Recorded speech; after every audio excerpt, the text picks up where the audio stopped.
The wind at the top of the wall had a way of taking words and making them vanish, scoured away into the black miles northward as if the world beyond were a hungry thing.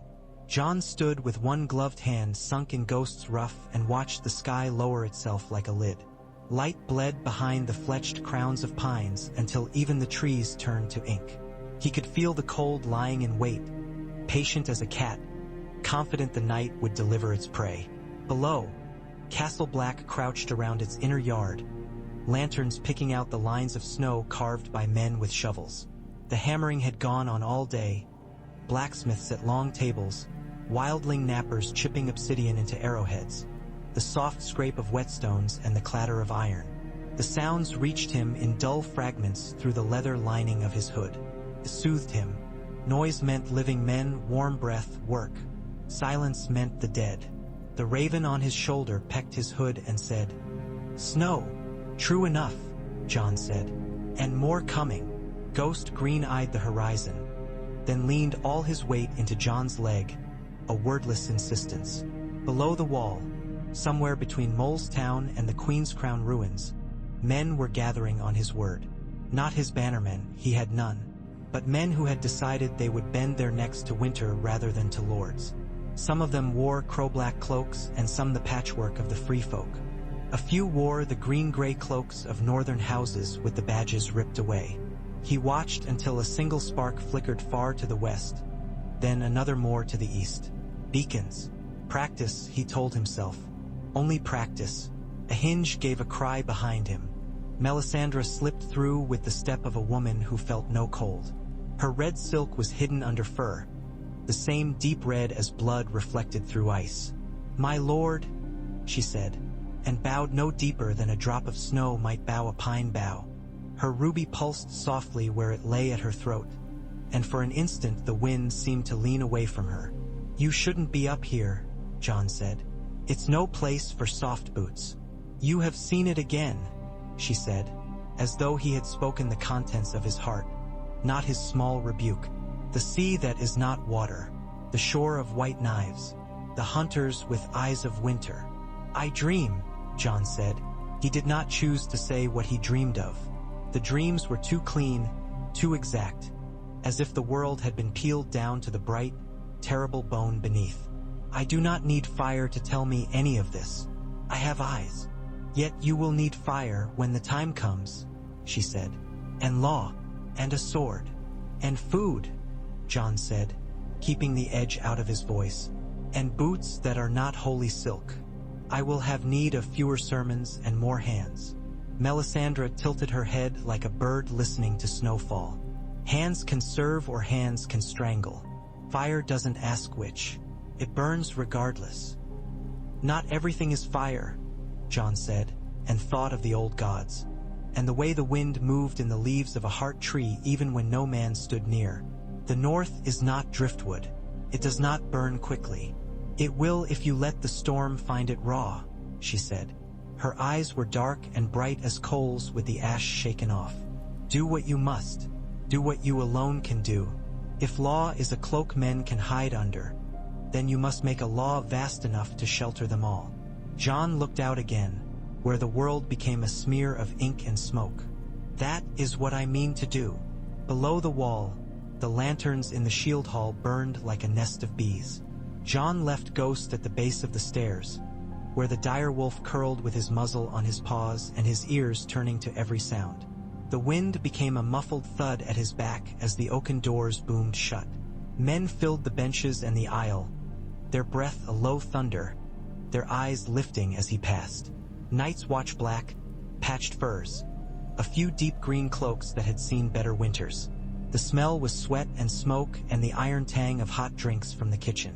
Bowen Marsh had placed a table on the dais and smoothed the parchment flat enough to make the cracks in the wood groan. He rose as John mounted the steps.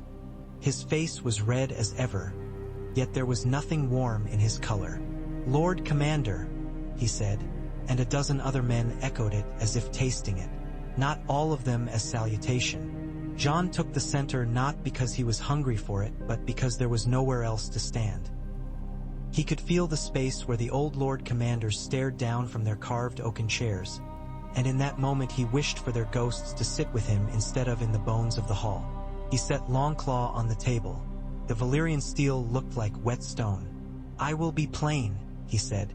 "You will not like what you hear. You should not like it." "I do not like it." A murmur went through the hall. Tormund Giantsbane, near the front, grinned under his beard. "He tells truths ugly as a frost-gnawed face. Go on, Crow." "We are few," Jon said. "The wall holds because we are stubborn, not because we are strong. We cannot be strong by ourselves. I have seen what comes. Some of you have seen it too. Some of you will refuse to see it until it is eating your sons." He let the words sit. The hall listened. "I swore a vow," Jon said. "We all did. I am the sword in the darkness, the watcher on the walls." The words found his mouth without his choosing. He had said them too often to forget. "I took no wife and no lands and no part. All my life I have kept the letter of what I could. There is no letter left to keep if the world is ash." Bowen Marsh stood very straight, his lips tight. "You propose to break the law you were sworn to uphold. I propose to write a law that keeps us alive," Jon said, "and to make it hold." The parchment waited on the table. He weighed it down with Longclaw so that even the wind's quiet fingers could not shift it. "By my authority as Lord Commander of the Night's Watch, sworn to defend the realms of men," he said, "and with the hand and seal of Stannis Baratheon, King of the Undulls and the First Men, acknowledging emergency powers in the north." A few men hissed. Others leaned forward. Jon did not pause. He had measured this moment for days, turned it against the light and the blade until no corner was still shadow. "There shall be a temporary state of martial law in the north, north of the last river and east to the White Knife, west to the Mountain of the Moon, answering to Castle Black. All levies, stores, forges and ships may be requisitioned for the defense of the realm and accounted for with fair writ. The free folk are recognized as auxiliaries under the Night's Watch, protected by the same law. Interference will be judged by the Black." For a moment there was nothing but breath and the small sounds of a building as wood settled and wind found a new seam. Then, like a spark put to pitch, the hall went up. Shouts. A hand pounded a bench. Alistair Thorne's voice rose high and cutting. "Madness!" The word broke into pieces under the press of 100 others. Jon let it happen. He had learned on the wall that a storm spent itself faster if you gave it somewhere to go. He watched faces, the ones with their arms folded and their chins set hard, the ones hungry, the ones terrified, the ones measuring. He saw the fear he'd expected and the anger he'd counted on and the curiosity that was the only soil he could till. Tormund's laughter cracked through the noise. He stood, his furs shaking snow like a dog. "A little law is a thin soup," he said. "Give it meat, Crow." Jon nodded. "There will be a council of captains. Each house that binds itself to this law will send its own, and each clan of the free folk will do the same. None of you will be ruled by a man you do not know. You will see your grain counted and your iron weighed. Your sons will train with ours. We will establish beacon chains from Deepwood to Last Hearth to White Harbor. We will clear the roads and salt them when the storms come. We will build trenches in the long lake flats and line them with tar. We will set caches of obsidian and iron and dry timber in every holdfast under our line. We will take your boats and your nets and then return them with more rope than you gave us. We will take your draft horses and feed them through winter. We will take your forges and give you spearheads in return. We will take your daughters and sons for training, and return them with calluses and a will to stand." A voice from the back. "And who will pay those killed by your folly? Every man dead from standing against the dead will be named at the heart tree," Jon said. "Every widow will have bread at her door." He did not let himself think of how that bread would be bought. "Or you may keep your sons and daughters home and wait. And when the snow opens its mouth, you can feed it living flesh until it is satisfied." Alistair's face drew tight, a slash of contempt. "You break your vows and spit on the wall." "I keep the wall wherever it must be kept," Jon said. "If the wall must be carried to the long lake, then we will carry it in our bones." Bowen Marsh's voice came low, almost tender. and that pity in it angered John more than the rest. "This is not the watch, my lord. This is a lord's work. You are no lord." "I know what I am," John said. "I am the man left standing in the way." He reached for the second parchment and lifted it so the seal hung heavy and red. "From the hand of Stannis Baratheon," John said. "He is no lord either, if you choose to call him not. He made me an offer once. I refused. He made another, not for me but for all of you. He will not stay to see it done. He will go south and scatter himself like sparks on the snows of the Dreadfort and Winterfell if no one pulls him back. But he has signed this. If you need your law anointed in king's ink, there it is. If you will not have his seal, have mine. If you will not have mine, then have the cold's." Tormund snorted. "The cold seals are tooth marks." Men laughed, unsteadily. John pressed on. "I will show you something," he said. "I do not ask for belief. I ask for eyes that are not closed." At his signal, Dolorous Ed and 5 men trundled forward with a long iron-bound box. Frost clung to the hinges and the hooped bands. The men set it down with a dull thud and stepped back. John nodded once. Ed lifted the bar, as if he were opening a door to a cellar full of cider. He glanced at John without expression, and John nodded again. They lifted the lid. Steam moved like a living thing. The smell was wrong in a way the body knew before the mind laid a word across it. A man lay inside, wrapped in stained linen at the hips, his chest bare and white with the wax of ice. His hair had stiffened into a black crown. Someone in the hall whispered a prayer. Someone else spat.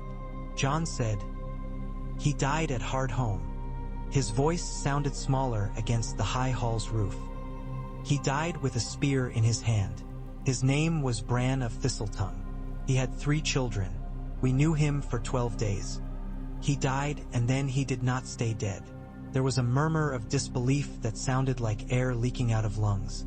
John could feel his heart battering against his breastbone as if it, too, wanted to get out and run. "Ed," he said. Ed pulled the leather thong from his belt and held it out awkwardly. "He won't eat," Ed said. "That's something." He looped the thong around the corpse's wrist and then tugged. At first the arm moved with the stiff, awful compliance of a thing without will. Then the fingers closed around the thong, and the hand jerked, and the corpse sat up. Men shouted and backs slammed benches. Swords rasped. Ed let go and stepped back without haste, his face a study in resignation. And there he is. The corpse's mouth opened. No sound came out.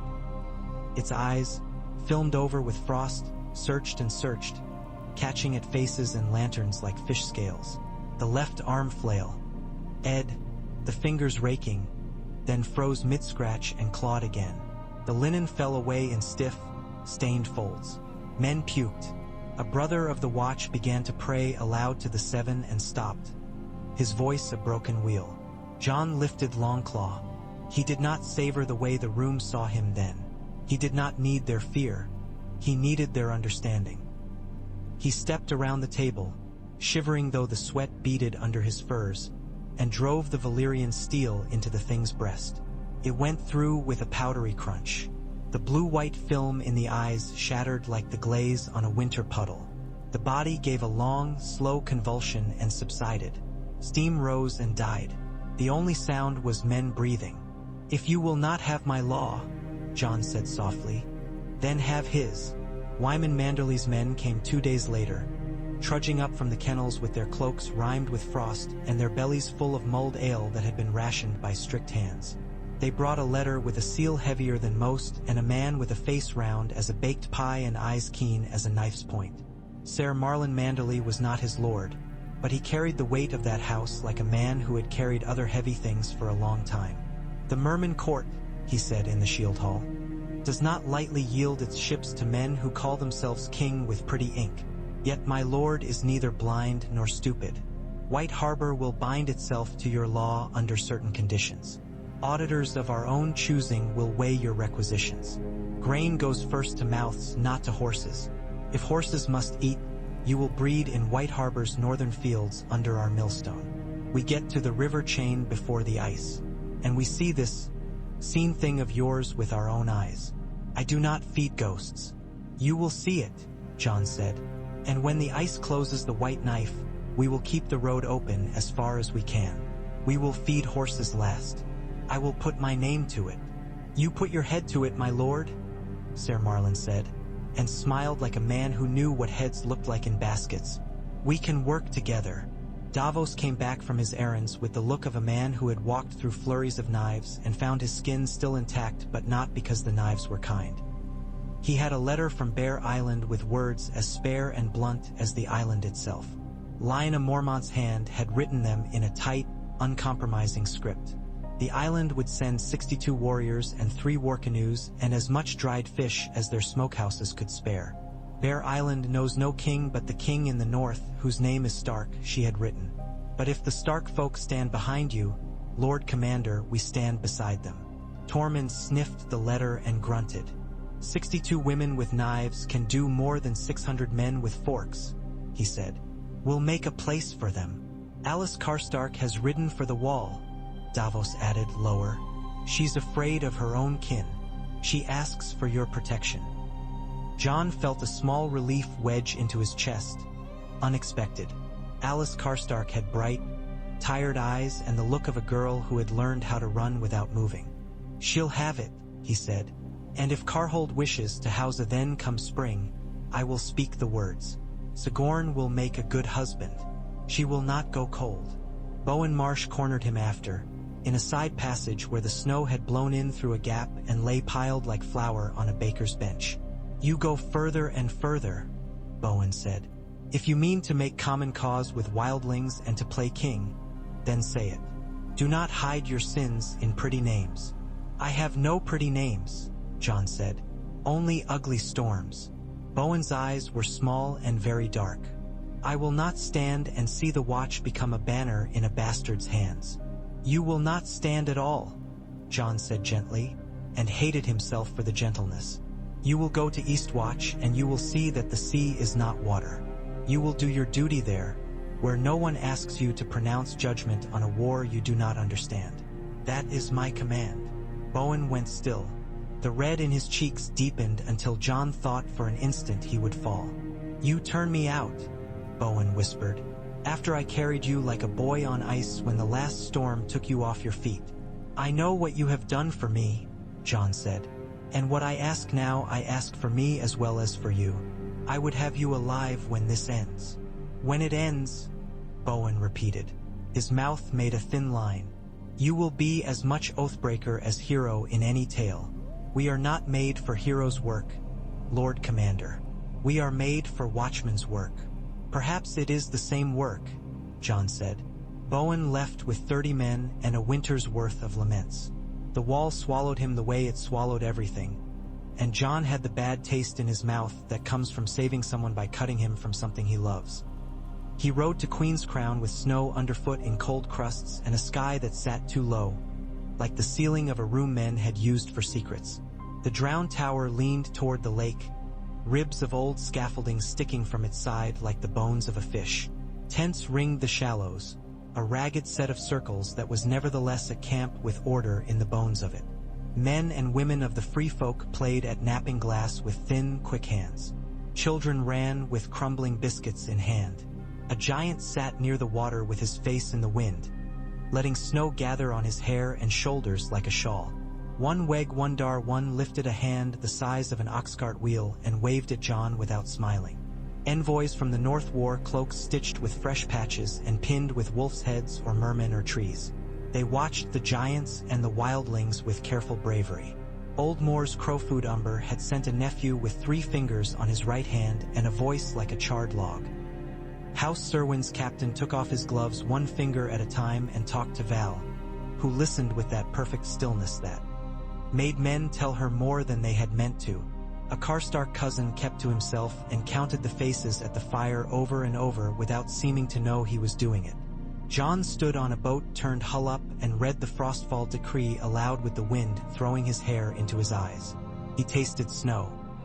He looked into eyes and made no promises that were not as hard and plain as the road beneath their boots. When he had finished, The captains went to their own fires and whispered with their own men, and sometimes crossed the trampled paths between circles to argue more. A Manderley man came to him with a slate and a twig of charcoal and said, "Tell me how many arrowheads you need and how quickly you mean to have them." And that was a good sign. Sansa found him at dusk, when the snow had thickened into a slow, relentless rain of feathers. She was wrapped in gray wool, fur-lined and hooded so that only her eyes showed at first. Brienne of Tarth stood at her shoulder, tall as a tower and twice as stubborn. He knew her the way a man knows his own name even when he hasn't heard it for years. He had the odd notion that the snow had been falling for her and would now stop falling because it had reached the person it wanted. The thought was so stupid he could not help smiling. She put a hand to her hood and pushed it back. She had spun some of the girl out of herself and kept some, and what remained had a steadiness in it he hadn't seen when she had been a sparrow under Lady's tail. "Jon," she said. He crossed to her and hugged her, and in that instant he forgot what he had set in motion and what it would ask of him. When he let her go, he remembered again, and the remembering did not kill the warmth completely. "We came from the snow like beggars," Sansa said, with a small smile as if she found that funny and dreadful both. "We have a piece of the world that says we are very grand." It did not open doors. "It will," Jon said. "I mean to pry them myself." They talked in a tent whose roof strained under its load of white. Brienne took the soup they gave her and sipped it like it were poison she had elected to take. Sansa's hands wrapped around her bowl. "We cannot leave Winterfell," she said. "I do not mean in our hearts. I mean it will be a wound that does not close if we pretend the Boltons are only a poor dream. The North needs to see a Stark at Winterfell. The North needs to see anyone alive at Last Hearth in 2 weeks," Jon said quietly. "If Ramsay Bolton will skin his own father to keep his chair, he will make haste to break your head simply because it is yours." "In the South they cut heads with words," Sansa said. "In the North they still have axes. They think it clearer. I will find words too blunt to slip around their feet, Jon. The houses will answer a Stark's letters even if they mean to say no. You cannot move grain from Barrowton because the Baron thinks you are a pretender. I can make him say yes and then walk away and curse my name." "You will curse your own name," Jon said, a smile tugging at his mouth despite himself. Sansa's smile tilted, then straightened. "Do not worry for me. I am not the little bird I was. You will curse me for overboldness before this passes." "I have already done that," Jon said, thinking of how his hand had trembled over the ink as he wrote words that any maester would call madness. "Help me. We need the Manderley Mills and the Serwyn Forges and Lady Lyanna's 62 bears. We need Crowfoot Umber's boys and the Ryswell's horses. We need Carhold's hearth turned into a kiln for obsidian. We need fathers," Sansa said softly, "and we have none." "We have each other," Jon said, and heard how simple that sounded and how true. The pink letter arrived the next morning, its seal broken, its words rotting with themselves before they were read. It stank of arrogance you could smell even through the cold. Ramsay Bolton's threats jumped like fleas on a dog. "Give me my bride. Give me my pet. Give me the man who stole her. Give me your law and your giant and your life." And Jon read it and felt anger pass through him and away again, like a wave that left him brainless. "Will you answer?" Tormund asked. He reached into his beard and scratched as if it were full of old secrets. "No," Jon said. "You will." Tormund laughed and cracked his knuckles like kindling. "What shall I write that makes him mad without making him clever? Tell him he can keep his bastion if he keeps my dead from walking through his gates," Jon said. "Tell him he can keep his dogs if he keeps them from nipping the legs of my carts. Tell him he can keep his head if he learns to bow to winter." "Poetry," Tormund said, delighted. "Write it then. I'll sign with a picture of my arse. He can read that if he can read at all." Skirmishes began as small as sparks and grew as fast as sparks in a dry room. A Bolton patrol on the White Knife Road took a cart of wildling arrowheads and left 2 dead children in the ditch.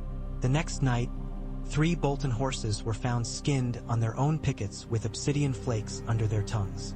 A Karstark cousin tried to pry open a cache near the Long Lake and was found bound to a pole with an icicle nailed through his glove to keep his hands still, alive and swearing vengeance.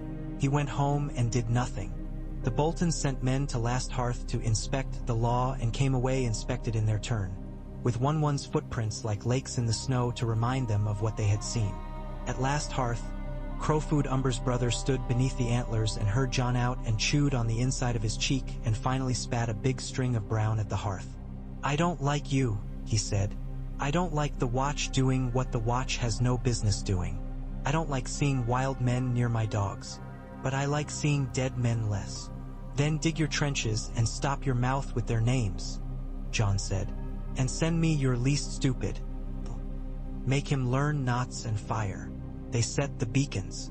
They used pitch and tar and old hurdles and even, in one lean village, the bones of ships from some long summer when men had thought the sea a friend. They posted boys with good eyes and old men with steady hands and women who could climb quicker than any of the others. They taught 100 hands how to light a chain of fires without panicking when the first one went wrong. They ran the chain and failed and ran it again until failure was something they could smell and turn aside from. They salted the roads. They dug trenches that became black mouths under the snow, invisible to anyone who didn't know what they were looking for. The free folk taught the crows how to knap obsidian so it took an edge like a whisper. Smiths learned to bind slivers into iron jafts without cracking them. Teeth chipped. Blood fell on black glass and left no mark a man could see. They moved people. The worst work, the most needed. Jon rode with a column that pulled 10 sledges and 20 carts, and a loose trailing cloud of half-frozen men and women and children from a cluster of holdfasts north of the Long Lake.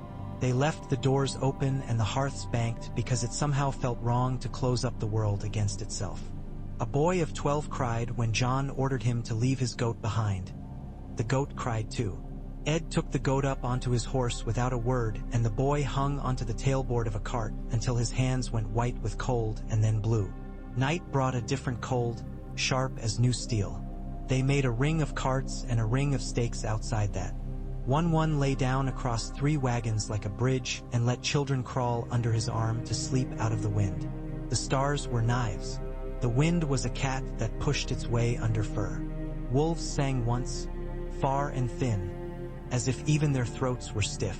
They came in the second night, not with the skulking caution of thieves, but with the dreadful confidence of a thing that believes it is the only real thing. The trees cracked before Jon heard them move. A woman squatted over the latrine trench screamed and kept screaming until the scream became expelled breath and then nothing. The shadows were wrong. His sword was in his hand and he did not recall drawing it. The first white fell on him clumsily, arms up like a drunken man seeking a hug he did not mean. Longclaw cleaved it at the collarbone. Bone gave like old driftwood. There was no blood, only frost and noise. A spear took another in the belly and did nothing. 2 men had to drive it down and pin it while Ed found the head with his knife and hacked it free and then kicked it hard into the trench where the banked fire caught it and it squealed like a pig. Someone shouted that and then went sick and fell to his knees and could not stop retching. The smell was ice, like wind that had blown too long over old stone. They had torches ready. They had practiced. Practicing helped until it didn't. Jon cut until he felt he was cutting the same body with the same motions over and over and over, until his wrist trembled, until his breath snapped in freezing strings between his teeth. Ghost moved like silence itself, jaws steaming, coat silvered with hoarfrost. His eyes mad with the clean joy of killing the right thing. They held. It took hours or minutes that felt like hours. When the dark bled gray, they were still there, nauseated and shaking and with burns on their faces where they had leaned too close to the fire. 3 were dead. 1 had gone into the night in panic and was simply gone. Jon bent over the woman who had screamed and saw that she had managed to cut her own hair away before she died, as if she had not meant to be remembered with that hair on her head for whatever came after. He closed her eyes and his hands were gentle. He felt as if he had gone to the heart tree and prayed with his face in the moss. They came 3 more times before the great coming. They were scouts and gnats and spurs of the same hard muscle. They used up their allotment of horror and then kept paying it. The law held. It did not keep everyone from stealing a little grain or keeping a little iron or telling a small lie to keep a child home from training. It kept the road open. It kept the white knife free of ice a week longer than a man might have wagered. It made men who had hated each other stand knee to knee in a trench and pass resin-soaked bundles of kindling without looking up to see whose hand they were taking them from.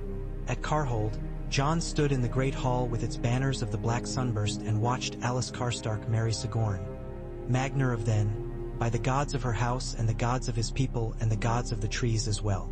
Her uncle glowered and said nothing until the end, and then said too much and was moved without ceremony to a cell to reconsider what names he wished to use for his kin. Alice smiled as if she had set down something heavy she had first mistaken for her own heart.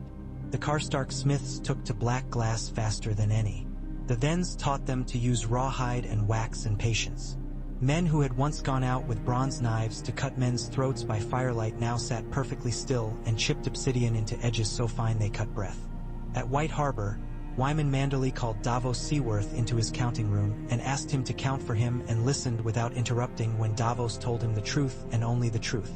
"I can make pies," Wyman said at last, weighing a coin on his palm as if considering whether to put it in his mouth. "But I cannot bake winter. You have your law. I will turn my mills until the river says stop. Bring me barrels for salt fish and I will give you fish too. If Ramsay wants to stop me, he may come himself and wag his little dog tail at my door." At Bear Island, Lina sent a second letter that contained a list of names and a demand for more obsidian and a sketch of a spearhead. That made Davos whistle. "She'd put my other eye out with that," he said, "and love me still." At Deepwood, Asha Greyjoy parleyed with Tormund over smoked eels and a stubbornly frozen cask of ale and came away with a promise that the free folk would not burn the ships that had ceased to be ships and had become barns. "We will need them again," she said, flicking a fishbone from between her teeth with a small knife. "When this is done, if the world remembers water." Sansa wrote letters and made faces more than one man would have sworn were the exact faces of their own dead mothers. Men who had resolved to refuse found themselves saying they would send 2 wagons and then, angry at being tricked, sent 3 to spite her. She came into rooms and made those rooms remember Winterfell, whether the men in them meant to or no. She reminded Jon that they could not feed horses with pride. She reminded him that pride made men do things they would not do for love or fear. "So let them be proud in the right direction," she said. "Make it seem a great shame to be late with your rope." He did. He signed writs with hard terms and gave broad honor where honor did no harm. He watched for the men who starved dogs to feed themselves and found them other work that made more for more mouths. He told the truth until he nearly stopped knowing how to speak anything else. The dead came in earnest on a night when the clouds ripped themselves open like a seam and wind came out with the snow like wolves out of a torn sack. The beacons went up one by one, not as practice, and a river of fire ran along the spines of hills like some great red spine itself. At last Hearth they saw them first, a glitter of broken glass moving like a tide through the trees. It was beautiful the way frost on a window is beautiful until the glass breaks and the wind is in your bed. Jon rode with Tormund and won 500 more. The trenches at the Long Lake were dark mouths full of tar with kindling caged inside, 100 of them strung along the flat places like stitches. "Mind your feet," he told them all over and over. "Mind your feet." He could not keep men from being men. He could keep them from falling into their own fire. The others came quiet, so quiet it was louder than any horn. He could see them moving behind the first ranks of dead, white shadows with a light of their own, thin light like blade reflections. The air went hard. The hairs on his neck stood up and his breath cut his teeth. He thought of the first time he'd held Longclaw and thought of his father's hand on his shoulder and thought he would very much like to be someone else for the space of this breath. Then there was no space left. They had learned to knee and turn and thrust in tight places. They had learned to relay torches without burning each other's hair. They had learned that it was not clever to run when one was wearing iron on snow. They were still men. Men who did not wish to be here, who wished to be anywhere else, who yet stayed. Longclaw met a thing that had been a shepherd 5 weeks ago, and it came apart like chalk in anger. An arrow zipped past John's face and made a sound like glass cracking when it went through a thing's eye and into the snow beyond. A man fell into a trench and was pulled out by his wrists blazing and set down, and his beard went up like a torch, and he cried out and then laughed because he still had his skin. Some men do that when they do not know they have been spared. Tormund roared and used the butt of his axe like a plowshare, clearing a path in dead flesh. One moved as slow as the earth until you realize the earth is quick if you measure it right. He put one heel down and then the other, and things burst under him like old ice. Ghost leaped and went down and leaped again. Dragonglass tied to his ruff with rawhide glinting once and then not glinting because it was in something's eye. Then one of the white shadows drew near and the air itself turned to a wire drawn tight. The dead shied. The living stumbled as if they had found a hole with their feet. The walker's armor was a shimmer like the inside of a wave. He carried a spear of something that was not quite ice. His eyes were blue like cold fire. "Mine," Jon said softly. The word was for himself, not Tormund at his shoulder or Ed a step behind. The walker did not raise his voice because he had none. He raised his spear. Jon lifted Longclaw. He did not allow space for fear, and it allowed no space for him. They met. The spear struck Longclaw, and the sound was like a glass harp struck by an angry hand. Too high and too sweet, and then wrong. The spear did not shatter. Jon stepped into it, not away, and felt something pass through him that was not wind. The second strike he turned, and the spear went by his ear and left frost on his hair. The third strike the walker tried was not a strike at all but a feint. Jon moved anyway. He had fought living men too long to fall for a movement that clean. He went in under the spear and brought Longclaw up. The walker moved. It was not quick, not the way a cat is quick. It was precise. Jon thought, "I am dead." And then he thought, "Well then." And then Ghost hit the walker from the side at shoulder height. A white catamount that might have been built for this single moment in all the years it had spent sniffing trees. The spear nicked Ghost's shoulder. Steam shot from the wound, white as breath. The walker turned to end the beast, and that made his chest a straight line in front of Jon's eyes. Longclaw went through that line. The sound it made was not sound at all, and yet the ear remembered it. The walker burst with a light like a bell rung beneath water. His armor became rain that had never been wet. His spear fell and melted and made a hole in the snow like an eye. The dead near them faltered and stopped. Men shouted, and the shouting was half prayer and half horror.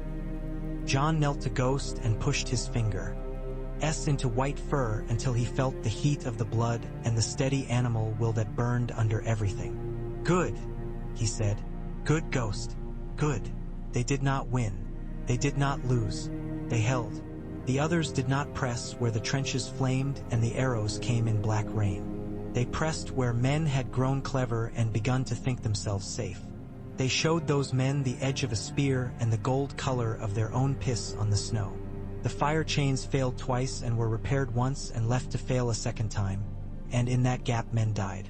Jon learned which young captain would hold a breach and not break, and which would break and then hold himself together enough to come back the next day and stand on the place where he had failed to ask for a second chance.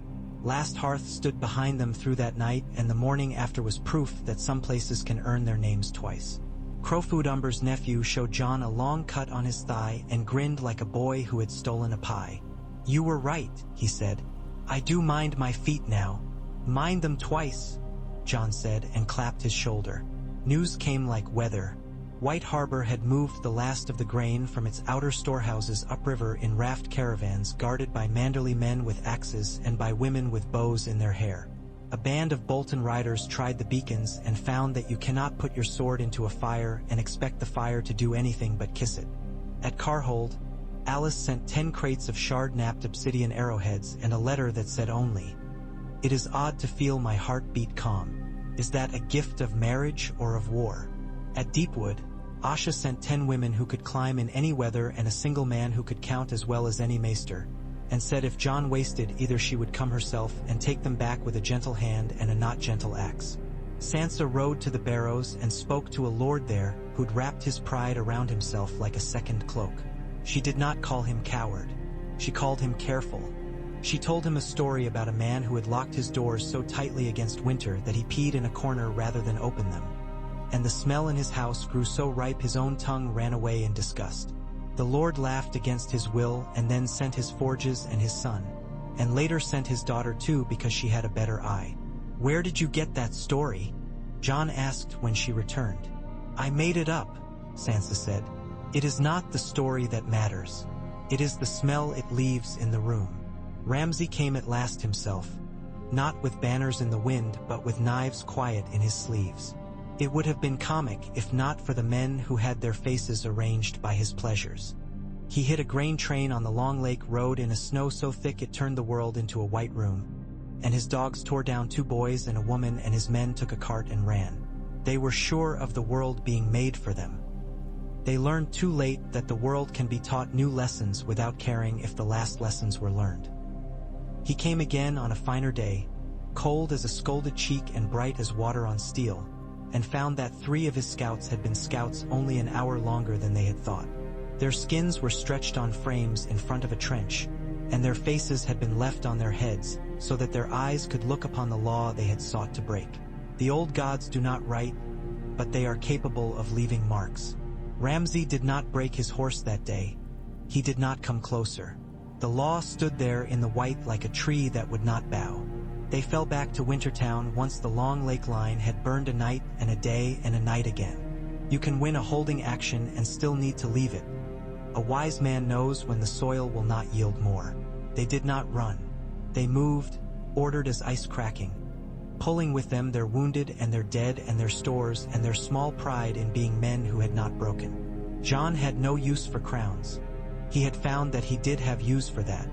Winterfell rose like a clenched fist out of the plain. Jon had seen it from the wrong end too many times in dreams to feel comfortable approaching it at the head of anything.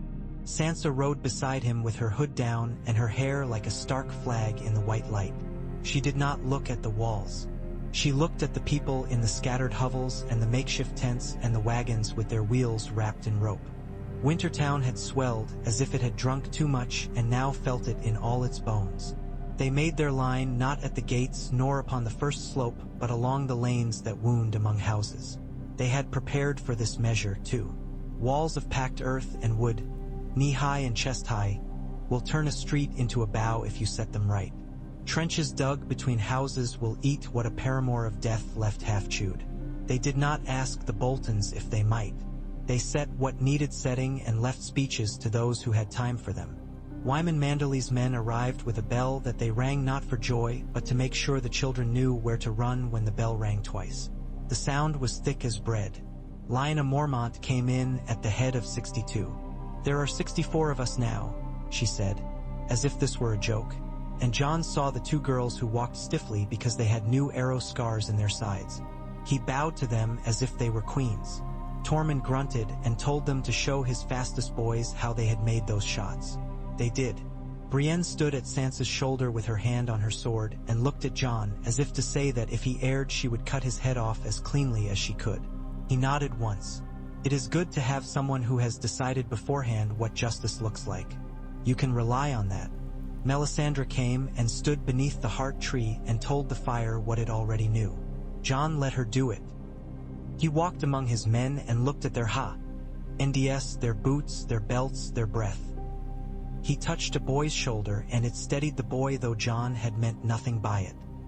He spoke to a girl who had taken her father's bow and her father's temper and traded one for the other. "Do not loose high," he said.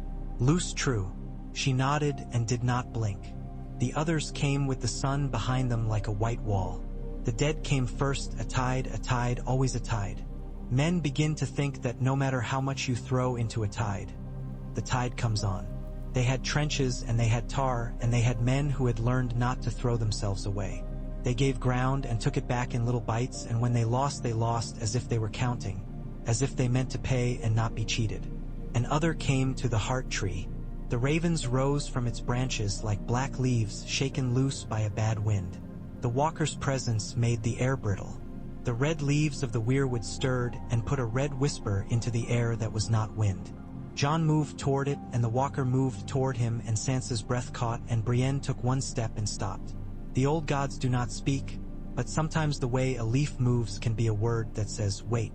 It did not take long. Things like that do not. The walker tried the spear feint again, and John did not move and then did, because he is a man, not a book. Longclaw found the place where the walker's ribs met and made that knot sound again, and the walker became a lesson that the snow remembered for a heartbeat and then forgot. The dead paused and men breathed. The pause was a thing you could put your hand into and pull out hope if you were careful. One died. There was no other way to say it that did not dress it in silk. He took 3 spears that went in and out of him like knitting needles and knelt, and he looked at John for an instant like a dog who sees you have done something clever it did not expect, and then he put his great hands on the ground and did not move again. His death made a space in the air so vast men stumbled on the edge of it. Tormund roared something wordless and went forward and took 2 heads with one swing, and the word that men shouted after that was 1-1, 1-1, as if it were a prayer. Ramsay did not take the field that day. He watched from the walls with his dogs yapping, and when his men suggested that now might be a time to run, he told them a story about skinning a man who had tried to run, and then he laughed when he saw that the ice did not care about his stories. Wyman Manderley's archers found one of his dogs with a shaft that went down its throat and came out its arse and pinned it to a post. The dog made a sound like a bag being stepped on, and then no sound, and Ramsay's laugh went wrong. They held Wintertown. They held it not because the gods loved them, nor because the law was a perfect thing, but because prepared men can sometimes slow the river enough to get across. By dusk, the dead pulled back. The snow fell and covered the prints of men and the smears of their blood. The wind changed and came out of the west with a new smell. Wood smoke, horses, the iron of 1,000 small things clicking into place. John walked out into the street and made himself breathe slow. He looked up at the red leaves stirring and thought of the first time he had hidden under a godswood while boys shouted his name as they looked for him and did not find him because he had learned how to be still. He was that boy still, and 100 other men besides. Ghost leaned into his hip and shook himself until snow flew like chickens frightened from a yard. "What now?" Sansa said. She was not tired. She was past tired, in that place where the body has decided the day must go on no matter how many hours it has already taken. "Now we count," John said. "And then we do it again." They counted. They found the ones who had died and the ones who had dropped their spears in mid-fight and the ones who had picked them up. They named the dead under the heart tree as John had promised, and bread appeared on doorsteps where it had not appeared before. They did not say who had placed it. Some knowledge does not need owning. The Boltons broke. Took a week. Ramsay held his walls until he realized walls are only doors that forgot how to open. He came out with his dogs and his knives and his stories and met Brienne of Tarth in a narrow lane where snow had drifted into a perfect shape and then been cut into 2 perfect halves by a sword. He told her he would peel her like an apple. She told him not to speak with his mouth full. Afterward she cleaned her blade carefully. She did not smile. Sansa went home. She walked into Winterfell and stood in the great hall and put her hand on the carved direwolf, and then she sat in the high seat not as a queen but as a woman who had missed a chair for too long. Men who had said they would not bow bowed. Not to her but to what their knees knew about winter and about Starks. She did not forget that. She kept the council of captains and widened it. She took auditors from White Harbor and put them at the back of the room where they could whisper to each other and make figures in their heads while warriors argued their favorite stories. John did not stay. He had declared a law, not carved a throne. He walked the lines of his beacons and sat in the straw stables and watched a boy learn to string a bow without looking down. He went to Eastwatch and stood with Bowen Marsh on the cliff and watched a sea that was not water heave itself up and try to walk and fail and try again. Bowen Marsh did not say he forgave him. He did not need to. "We keep it," Bowen said, eyes narrow against the assault of what the world had become. "We keep it wherever it is now." "Yes," John said, "in the spring that was not a spring but only a slight forgetting of winter." The dead did not come. They had been bloodied as men are bloodied. They had learned something about the North that they had not known. They would come again and men would be ready again, and that readiness would be a kind of life. Davos sat with John in the shadow of the wall and picked his teeth with a sliver of dragon glass. "You made a law," he said. "I thought I'd seen the last good law years ago, but here it is. A bad law is a cudgel. A good law is a ladder. This one is a fence," John said. Good fences keep out wolves and keep in sheep, and they keep men from walking off the edges they cannot see. Davos looked up at the ice ramparts. The blue in them was older than anything that deserved a name. Well, he said, in Flea Bottom a fence is something to lean against while you shit. It can be both. They laughed, because sometimes laughter is the breath you need between one terrible necessary thing and the next. That night, Jon dreamed of the heart tree, and in the dream it was carved with 1,000 small faces he had not seen before. A girl with a bow, a man with a burned cheek, a giant with kind eyes, a boy with a goat. The tree did not speak. It rustled. The sound was something like yes, or perhaps it was only the wind moving snow from one branch to another. He woke with the cold sitting on his chest and ghosts weight warm against his legs. Outside, a bell rang once, twice. Not for joy, for direction. Somewhere, a boy rolled from under a blanket and put his feet on the floor and grimaced and stood and took his bow off the peg by the door. Somewhere, a horse stamped and lowered its head and let itself be led. Somewhere, a woman put bread on a step and kept walking so no one would say they had seen her. Jon stood and reached for layers and for Longclaw and for the black cloak that had defined so much of his life that he had forgotten how to move without it. He had declared martial law and lived with what that meant. He had broken and kept his oath in the same breath. He had stood where the wall had to be that day, which was not where it had been yesterday. The wind at the top of the wall took what he said and made it vanish. That was all right. Some words need to go into the dark with no ear to catch them. He put his hand on the ice and felt nothing. He put his hand on Ghost and felt the world as it was. He went down to where men were, because that is where the law lives even when it pretends to live in grander places. They went on. They learned and forgot and learned. They lit and they doused and they cut and they bound. They buried. They ate. They laughed too loudly at bad jokes because the alternative was silence, and silence is a place where the dead do their best work. The walker's spear was a melted hole in the memory of the snow. One lay under a cairn that any man with eyes would swear had always been a natural hill. Children slid down it without thinking why it made their hearts hurt and their throats tight. When the true winter fell completely, they would know it.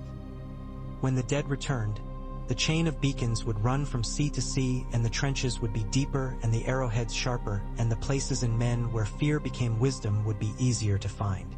That was what the law had bought them: time and the habit of standing. Sansa sat at Winterfell and wrote letters and then stared out across the snow and did not blink as much as she had the winter before. Brienne taught girls to use a shield without ruining their wrists. Davos counted and counted again and taught men not to cheat themselves any more than they cheated their neighbors.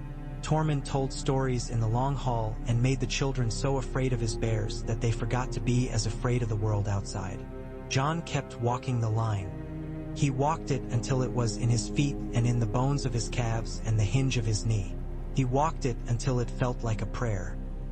He walked it until the others walking with him began to hum under their breath without knowing why, and the hum made a new kind of music to go under the crack of ice and the whisper of knives and the low boom of fire. He thought often of his father and less often of kings. He thought sometimes of his own death and found that he did not dread it, not because he was brave but because he had chosen and then chosen again. When he slept he dreamed sometimes of a room in Winterfell where warm light fell on stone and a boy with hair too long was told by a man with a kind mouth that the world is what you make of it when you stand up. He woke and put his boots on and made of it what he could. The wind made brief work of his words. The law did not. It held and flexed and held again. And for a season that turned itself into another and then another, before the walkers could bring the weight of their whole winter down on the North stood up, under a law that had been carved of fear and hunger and stubborn love, and said not yet.